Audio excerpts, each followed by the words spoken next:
Hello students, you are most welcome in chemistry classes by DK Jha for NEET and IIT JEE examinations.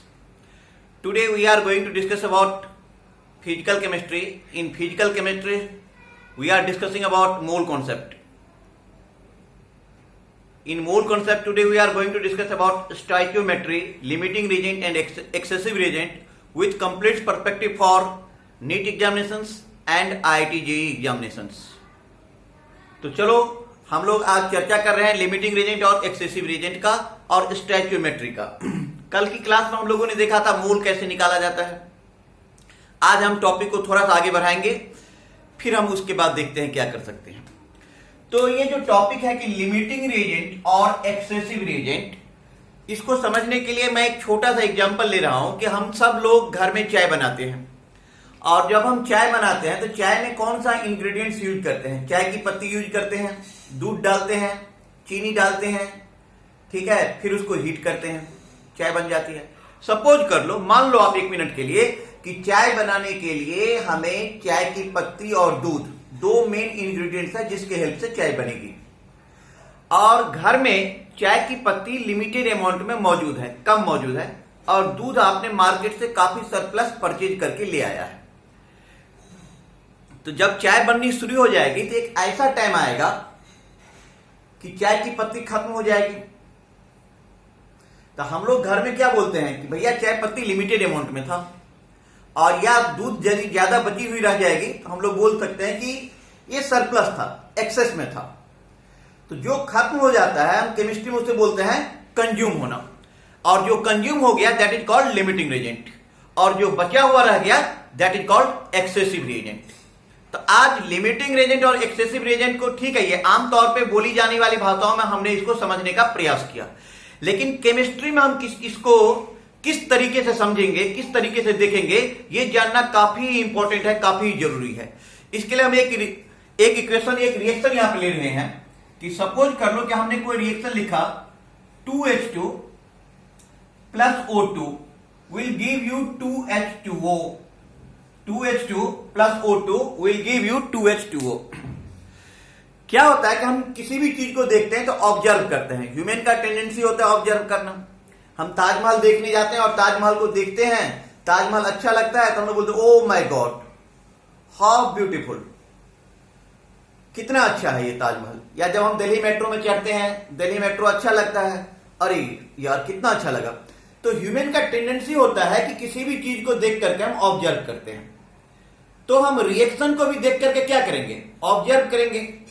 लेकिन reaction क्या हो जाता है कि boring हो जाता है, हमें लगता है ओ यार केमिस्ट्री है काफी बोरिंग है। ऐसा कुछ नहीं है, हम इसको भी देख करके ऑब्जर्व कर सकते हैं, और किसी भी चीज को देख करके जब हम ऑब्जर्व करते हैं तो उसको हम कैसे लिख सकते हैं, कैसे कर सकते हैं? जरा देखो, इस रिएक्शन को देख करके हम क्या लिख सकते हैं? ये पीछे वाला कोएफिशिएंट 2 है, यहां पे नहीं कुछ है, तो सपोज कर लो ये 1 है और यहां पे 2 है।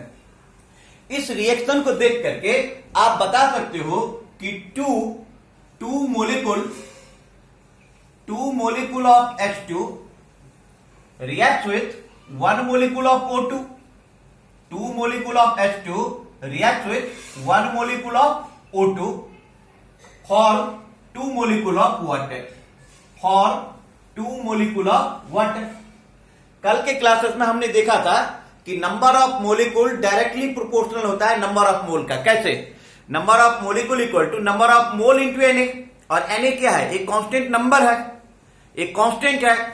ऑन दैट बेसिस आप बोल सकते हो, जब एक सिंपल सी बात समझ लो आप, कि जब आप प्रोपोर्शनैलिटी से इक्वेलिटी में जाते हैं तब आप एक कांस्टेंट लेते हैं। तो सिमिलरली जब आप इक्वेलिटी से प्रोपोर्शनैलिटी में जाओगे तो उस कांस्टेंट को क्या करोगे? हटा दोगे। तो on that basis you can say that कि number of molecule is directly proportional to number of mole. मतलब यहां पर हम लिख सकते हैं कि 2 mole of H2 reacts with 1 mole of O2, 1 mole of O2 form 2 mole of water, form 2 mole of water. Okay, no problem. अच्छा ठीक है, 2 मोल ऑफ वाटर। तो किसी भी चीज को हम देख करके क्या करते हैं कि ऑब्जर्व करते हैं। 2 मोल ऑफ H2 को आप लिख सकते हो कि 4 gram of H2, 4 gram of H2 react with 32 gram of O2 form 36 gram of water. 36 gram of water, and volume is directly proportional to mole. So it can be written as the 2 volume of H2 react with 1 volume of O2 form 2 volume of water. 2 volume of water. 2 volume of water. ठीक है, हमने यहां पे एक simple सा reaction लिखा था कि 2H2 plus O2 equal to 2H2O, और उस रिएक्शन को देख करके हमने क्या बोला कि 2 molecule of H2 react with 1 molecule of O2 form 2 molecule of water. Molecule is directly proportional to mole, so it can be written as 2 mole of H2 react with 1 mole of O2 form 2 mole of water. Okay, 2 mole of H2 कितना हो गया 4 gram of H2 react with 1 mole of O2 कितना हो गया 32 gram of O2, और 2 mole of water कितना हो गया 36 gram of water. That means हम इसको लिख सकते हैं कि 4 gram of H2 react with 32 gram of O2 form 36 gram of water. As we know that कि mole is directly proportional to volume, so 2 volume of H2 react with 1 volume of O2 form 2 volume of water. Okay. अब जरा आप लोग गौर करके इस relation को देखो, ये जो वेट वाला रिलेशन है, जरा आप यहां पे गौर करके इसको देखो. वेट वाले रिलेशन में क्या है कि रिएक्टेंट का वेट 4 ग्राम अब प्लस 32 ग्राम, तो रिएक्टेंट का वेट हो गया 36 ग्राम. 4 ग्राम H2 और 32 ग्राम ऑफ O2, तो टोटल मास ऑफ जो रिएक्टेंट हो गया वो हो गया 36 ग्राम, और प्रोडक्ट का मास कितना है 36 ग्राम. इसका मतलब किसी भी रिएक्शन के दौरान जो टोटल मास होता है वो कंजर्व होता है. Total mass of reactants before reaction equal to total mass of products after reaction. तो मास कंजर्व है, इसका मतलब principle of conservation of mass जो है वो कंप्लीटली अप्लीकेबल होता है किसी भी रिएक्शन में. ठीक है, ओके. तो मास बारे में हम क्या देख रहे हैं कि एडिशन का रूल फॉलो कर रहा है, लेकिन बाकी मोलिक्यूल हो, मोल हो, वॉल्यूम हो, जब हम क्वेश्चन सॉल्व करने जाएंगे नीट के लिए या IIT JEE के लिए, तो हमें ध्यान देना होगा रेशियो पे, हमें ध्यान देना होगा प्रोपोर्शन पे, और रेशियो और प्रोपोर्शन ही यहां पे अप्लाई होगा. तो इसको आप लोग नोट कर लो.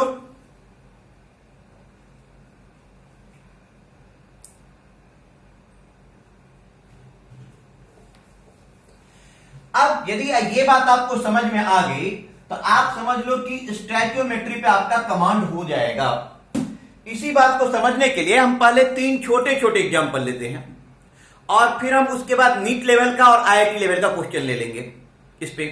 तो सबसे पहले आप देखो कि मैं एक सिंपल एग्जांपल ले रहा हूं कि 2H2 plus I2 sorry H2 plus I2 will give you 2HF.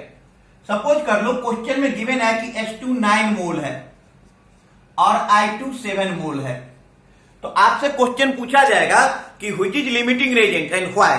इसमें से कौन सा लिमिटिंग रेजेंट है और क्यों. तो किसी भी रिएक्शन को देख करके आप क्या करते हो, ऑब्जर्व करते हो. तो इसको भी देख करके आप ऑब्जर्व कर लो. इसका ऑब्जर्वेशन क्या है कि इसका 1 मोल इसके 1 मोल के साथ रिएक्ट करके इसका 2 मोल दे रहा है. बिल्कुल सिंपल है यार, इसका 1 मोल इसके 1 मोल के साथ रिएक्ट करके इसका 2 मोल दे रहा है. ओके, तो क्वेश्चन में गिवन है कि I2 कितना है 7 मोल, तो I2 का 7 मोल जाएगा तो H2 का भी कितना मोल जाएगा 7 मोल, क्योंकि I2 के 1 पे H2 का 1 जा रहा है. तो 7 था, 7 चला गया तो कितना बच गया 0. 0 होने का मतलब केमिस्ट्री में क्या होता है कंज्यूम होना, और जो कंज्यूम हो गया that is called limiting Regent. जो कंज्यूम हो जाएगा that is called limiting Regent. इसका मतलब हो गया कि ये जो I2 है ये हो गया हमारा लिमिटिंग रेजेंट, और ये H2 9 मोल था, 7 मोल चला गया, 2 मोल बच गया, तो ये हो गया हमारा एक्सेसिव रेजेंट. क्या हो जाएगा एक्सेसिव रेजेंट. फिर से आप समझ लो कि H2 प्लस I2 से क्या बन रहा है 2H है. सिर्फ आप रिएक्शन को देख करके यदि आप ऑब्जर्व करना चाहो तो H2 का 1 मोल जा रहा है, तो I2 का कितना मोल जा रहा है 1 मोल जा रहा है. HI का कितना मोल दे रहा है डबल दे रहा है 2 मोल दे रहा है. तो I2 था कितना मोल 7 मोल था, तो I2 का 7 मोल गया तो H2 का भी 7 गया, तो I2 7 था 7 चला गया कितना बच गया 0. H2 9 था 7 चला गया कितना बच गया 2. तो केमिस्ट्री में जो 0 वही हीरो. ये 0 हो गया मतलब बेटा कि कंज्यूम हो गया, और कंज्यूम हो गया दैट मीन्स लिमिटिंग रेजेंट. और ये H2 क्या हो गया, एक्सेसिव रिएजेंट। अब आपसे क्वेश्चन पूछा जा सकता है कि अच्छा बेटा बताओ कि how many moles of HI are formed, HI कितना मोल बनेगा। तो आप देखो ये 1 तो ये 2 तो ये 7 तो ये इसका 2 टाइम्स 14, HI बनेगा 14 मोल, HI बनेगा 14 मोल। ओके, एक और एग्जांपल लो इसका, इस पे आप एक और एग्जांपल ले लो। क्वेश्चन नंबर सेकेंड, हमने लिखा कि 2H2 plus O2 will give you 2H2O। Suppose कर लो क्वेश्चन में गिवन है this is 10 mole and this is 7 मोल। अच्छा बताओ अब कौन है लिमिटिंग रिएजेंट, कौन है लिमिटिंग रिएजेंट। बेटा जो दिखता है वो होता नहीं है, इसमें लिमिटिंग रिएजेंट कौन सा है। तो सबसे पहले हम क्या करेंगे, देखने में तो कम ये लग रहा है 7 मोल, नहीं, सबसे पहले हमें ऑब्जर्व करना होगा। ह्यूमन टेंडेंसी क्या है, ऑब्जर्व करना। हम यदि किसी भी चीज को देखते हैं तो क्या करते हैं, ऑब्जर्व करते हैं। तो हम रिएक्शन को भी देखेंगे तो क्या करेंगे, ऑब्जर्व करेंगे। ऑब्जर्व करोगे तो आप ये सोचो ना, इसका 2 मोल जा रहा है तो इसका 1 मोल, तो इसका कितना मोल बन रहा है 2। अब H2 10 मोल है तो H2 के 2 पे O2 का 1 जा रहा है, तो H2 के 10 पे O2 का 5 जाएगा। 10 था 10 चला गया, कितना बच गया 0। ये O2 7 मोल था, 5 मोल चला गया, कितना बच गया 2। तो अब H2 हो गया 0, मतलब कंज्यूम हो गया, कंज्यूम हो गया, इसका मतलब this is limiting reagent. Whenever we are talking about O2, O2 given था 7 मोल और 5 मोल कंज्यूम हो गया, 2 मोल बच गया, तो O2 हो गया excessive reagent. Now my simple straight question to you, now my simple straight question to all of you right now, कि how many moles of water are formed, water कितना मोल बनेगा। यहां पे आपको यह बताना है कि वाटर कितना मोल बनेगा। बिल्कुल सही सवाल सुना है आपने कि वाटर कितना मोल बनेगा। सोच लो 1 मिनट, देखो ये 2 है, H2 2 तो वाटर भी 2, अब H2 10 तो वाटर भी 10, या O2 1 तो इसका 2 टाइम्स 2 तो ये 5 जा रहा है, 5 का 2 टाइम्स 10। हमें क्या देखना है, हमें देखना है रेशियो, हमें क्या देखना है रेशियो। वेट मास वाले पॉइंट को छोड़ करके मास में हम देखते हैं एडिशन, लेकिन मास के अलावा यदि मोलिकुल है, मोल है, वॉल्यूम है, इन सब कंडीशन में हमें क्या देखना है, रेशियो देखना है, हमें रेशियो पे फोकस करना है। तो वाटर बन गया 10 मोल। ओके, एक और एग्जांपल ले लो आप, एक और सिंपल एग्जांपल लो। क्वेश्चन नंबर 3, सपोज कर लो कि हमारे पास कोई रिएक्शन है N2 plus 3H2 will give you 2NH3, N2 plus 3H2 will give you 2NH3। Let us suppose कि क्वेश्चन में ये गिवन है कि N2 9 मोल है, H2 18 मोल है। अब आपसे पूछा जाएगा कि which is limiting reagent and why, which is limiting reagent and why. तो सबसे पहले आप यहां पे देखो कि हम क्या करते आ रहे हैं, हम इतने एग्जाम्पल से देखते हुए हम क्या कर रहे हैं। हम किसी भी रिएक्शन को देखते हैं तो क्या करते हैं, ऑब्जर्व करते हैं। ऑब्जर्व करो, सिंपली ऑब्जर्व करो। ऑब्जर्व करोगे तो इसका ऑब्जर्वेशन क्या बन रहा है, इसका 1 मोल जा रहा है, इसका 3 मोल जा रहा है, तो इसका कितना बन रहा है, इसका 2 बन रहा है। Okay, this is observation. अब हमारे पास क्वेश्चन में क्या गिवन है कि ये 18 मोल गिवन है। जब H2 का 3 जाता है तो N2 का 1 जा रहा है। अब H2 का 18 जा रहा है तो N2 का कितना जाएगा 6, क्योंकि इसके 3 पे 1 तो 18 पे 6। अब H2 18 मोल था और 18 मोल चला गया तो कितना बच गया 0। 0 का मतलब कंज्यूम हो गया, कंज्यूम हो गया, दैट मींस लिमिटिंग रिएजेंट। और ये 9 मोल था, 6 मोल चला गया, ये कितना बच गया 3 mole, this is excessive reagent. Now my next question to all of you right now, ठीक है, मेरा सीधा सवाल है आप लोगों से कि अमोनिया कितना मोल बनेगा।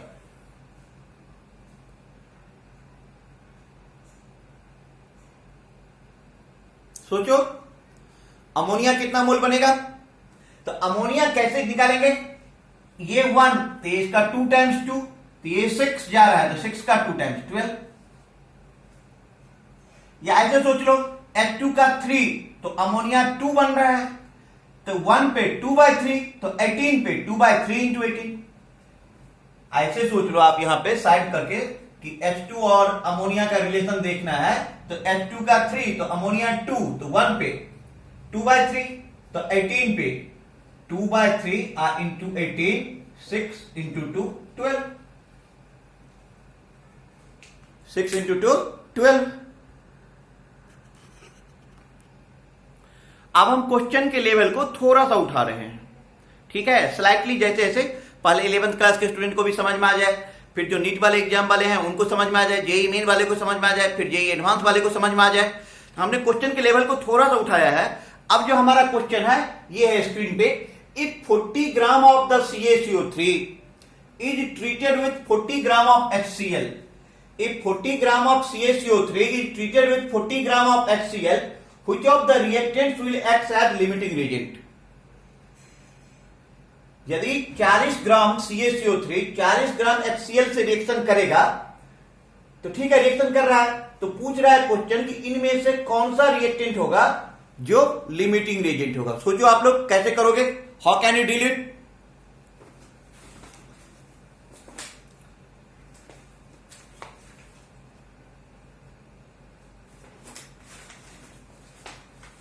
देखो, इस क्वेश्चन को करने के लिए सबसे पहले क्या करो कि रिएक्शन लिख लो, CaCO3 plus 2HCl, CaCO3 plus 2HCl will give you CaCl2 plus H2O plus CO2। देखो रिएक्शन कंप्लीटली बैलेंस आया नहीं है। CaCO3 plus 2HCl equal to CaCl2 plus H2O plus Cl2। अब हमारा काम क्या है, हम शुरू से क्या देखते आ रहे हैं, हम किसी भी रिएक्शन को देखेंगे तो क्या करेंगे, ऑब्जर्व करेंगे।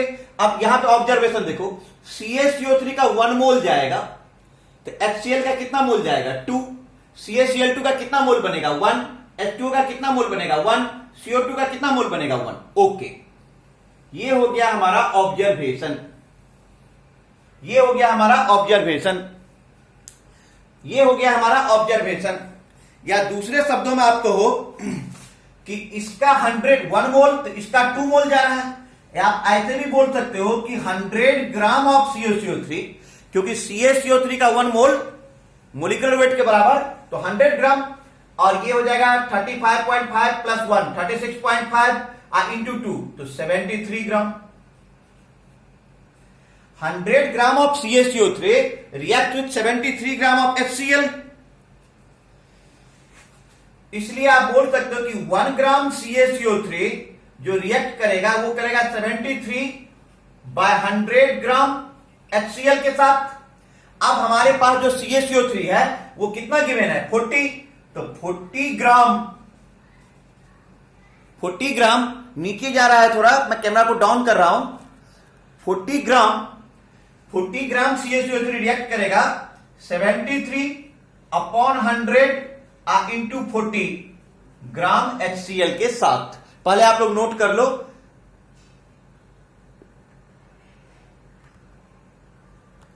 अब आप जब इसको कैलकुलेट करोगे तो इसको कैलकुलेट करके आ जाएगा 29.2 ग्राम, 29.2 ग्राम। तब आप क्या देख रहे हो कि CaCO3 40 ग्राम था, 40 ग्राम कंज्यूम हो गया, HCl 40 ग्राम था, 29.2 ग्राम कंज्यूम हो गया, तो रिमेनिंग बच गया। HCl के बारे में यदि आप यहां पे शॉर्ट में लिखो तो HCl आपके पास कितना था, HCl आपके पास, रुक जाओ मैं बोर्ड को साफ कर देता हूं पहले, HCl जो हमारे पास था वो 40 ग्राम था और इसमें से 29.2 ग्राम कंज्यूम हो गया। HCl हमारे पास 40 ग्राम अवेलेबल था और 29.2 ग्राम चला गया, तो ये बच जाएगा हमारे पास 10.8 ग्राम, ये HCl बच गया। तो HCl बच गया, इसका मतलब HCl हो जाएगा एक्सेसिव रिएजेंट और CaCO3 क्या हो जाएगा, लिमिटिंग रिएजेंट। चलो हम नेक्स्ट क्वेश्चन, अब हम नेक्स्ट क्वेश्चन पे आ गए। ये हमारा नेक्स्ट क्वेश्चन देखिए, ये नेक्स्ट क्वेश्चन है कि how many grams of CaO are required to react with 852 gram of P4O10। मतलब CaO का कितना ग्राम चाहिए 852 ग्राम P4O10 के साथ कंप्लीटली रिएक्ट करने के लिए। सोचो कैसे करोगे। सबसे पहले तो आप लोगों को रिएक्शन आना चाहिए कि CaO plus P4O10, CaO plus P4O10 मिलकर के क्या देगा, ये दे देगा Ca3PO4 ट्वाइस, Ca3PO4 ट्वाइस। अब सबसे पहले आप क्या करो कि इस रिएक्शन को सिंपली बैलेंस कर लो। बैलेंस करके बताओ क्या होगा। तो यहां पे ले लो 6, यहां पे ले लो 2। अब देख लो कैल्शियम 6 है, कैल्शियम 6 है, okay. Oxygen 6, 10, 16। Oxygen 4 into 2, 8 into 2, 16, okay. Phosphorus हमारे पास है 2 इंटू 2, 4, फॉस्फोरस 4। एकदम से रिएक्शन बैलेंस है, रिएक्शन बैलेंस है। अब इस रिएक्शन को देख करके आप ऑब्जर्व क्या करोगे, इसका 6 मोल जाएगा तो इसका 1 मोल जाएगा तो इसका 2 मोल देगा। क्वेश्चन तो बहुत ही सिंपल है, क्वेश्चन तो बहुत ही सिंपल है। क्वेश्चन कह रहा है कि भैया 852 ग्राम ऑफ P4O10 जाएगा तो CaO कितना जाएगा। तो सबसे पहले 852 ग्राम ऑफ P4O10 को आप लोग मोल में कन्वर्ट कर दीजिए कि 852 को P4O10 के मोलिकुलर मास से डिवाइड कर दो तो आपको मोल निकल जाएगा। बिल्कुल, तो P4O10 का जो मोल हो जाएगा, moles of P4O10 equal to हो जाएगा 852 डिवाइडेड बाय, आप इसको मोलिकुलर मास से डिवाइड कर दो, 284 होता है इसका मोलिकुलर मास, 284। अच्छा, इसको आप डिवाइड करोगे तो ऑलमोस्ट ये 3 टाइम्स में गया। ठीक है, ये 3 टाइम्स में जाएगा। तो इसके 1 मोल पे इसका 6 मोल चाहिए। अब हाई ये 3 मोल्स, 1 पे 6 चाहिए तो इसके 3 मोल पे इसका कितना मोल चाहिए, 18 मोल चाहिए। सॉरी, इसके 1 पे इसका 6 तो इसके 3 पे इसका 18 मोल चाहिए। अब 18 मोल CaO का मास कितना होगा, वही आंसर हो जाएगा। 18 मोल CaO का मास कितना हो जाएगा, वही आंसर हो जाएगा इसका। ठीक है, तो CaO, अब इसका मास निकाल दो, 18 इक्वल टू W अब बाय Ca का होता है 40 और O का 16, तो ये हो गया 56। इसलिए W इक्वल टू 18 इंटू 56। इस दोनों का आप मल्टीप्लाई कर दो 18 इंटू 56 को, तो ये आ जाएगा आपका, ये आ जाएगा आपका, इस दोनों को मल्टीप्लाई कर दो तो ये हो जाएगा 1008 ग्राम के बराबर। इसका मतलब इसके 852 ग्राम पे रिएक्ट करने के लिए CaO का मास होना चाहिए 1008 ग्राम। अच्छा, नीचे के पोर्शन के लिए कैमरा को थोड़ा सा डाउन कर लो। अब आप लोग नोट कर लो इसे।